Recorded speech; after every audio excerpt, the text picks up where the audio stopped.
Okay guys, binalik ko muna sa loob ang item kasi hindi ko nabigyan ng hostisya yung pag-unbox. Magnet pala to, tignan nyo. Yan, magnet pala siya. Didikit yan, oh. Yan, oh. Didikit siya. Yan.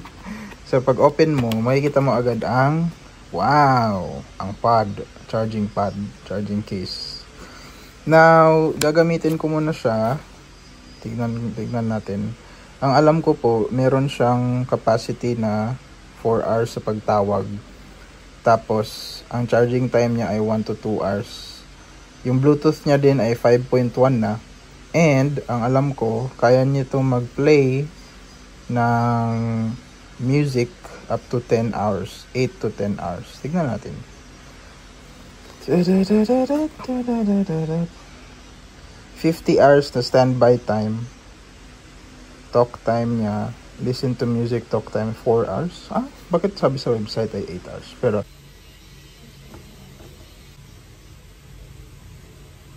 natin i-connect guys sa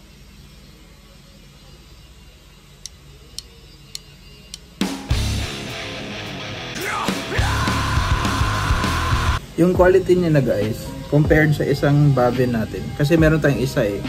Ito yung Bavin kung hindi akong kakamali, BA19. Ito naman ay BA27.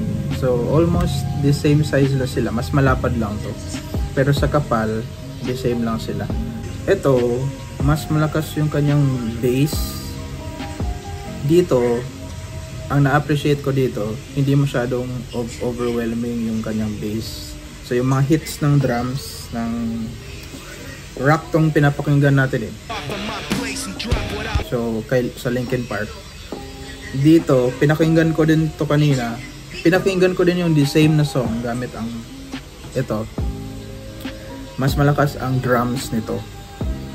Pero nasa sa inyo na lang kung ano yung prefer nyo. Kung gusto nyo balance lang yung instruments, o kung gusto nyo mas malakas yung mga hits ng drums or beats, then ito yung build ko ninyo.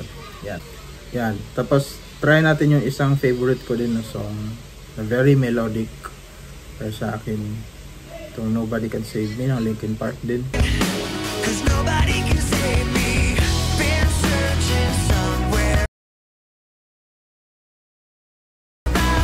To be honest, ngayon I would say mas prefer ko yung white. Ito, although malakas ang drums nito, pero mas ma-appreciate mo yung instruments kasi mas nagpe-play out siya. Ito naman, although pantay lahat, parang naging monotone siya. Naging mono siya yung kanyang sound sa instruments and yung kanyang vocals the same lang, monotone lang. Ito may variety. So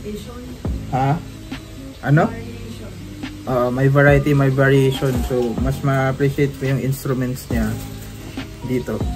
Maglilink ako ng product link sa baba, sa description, kasi paiba-iba yung presyo nito eh.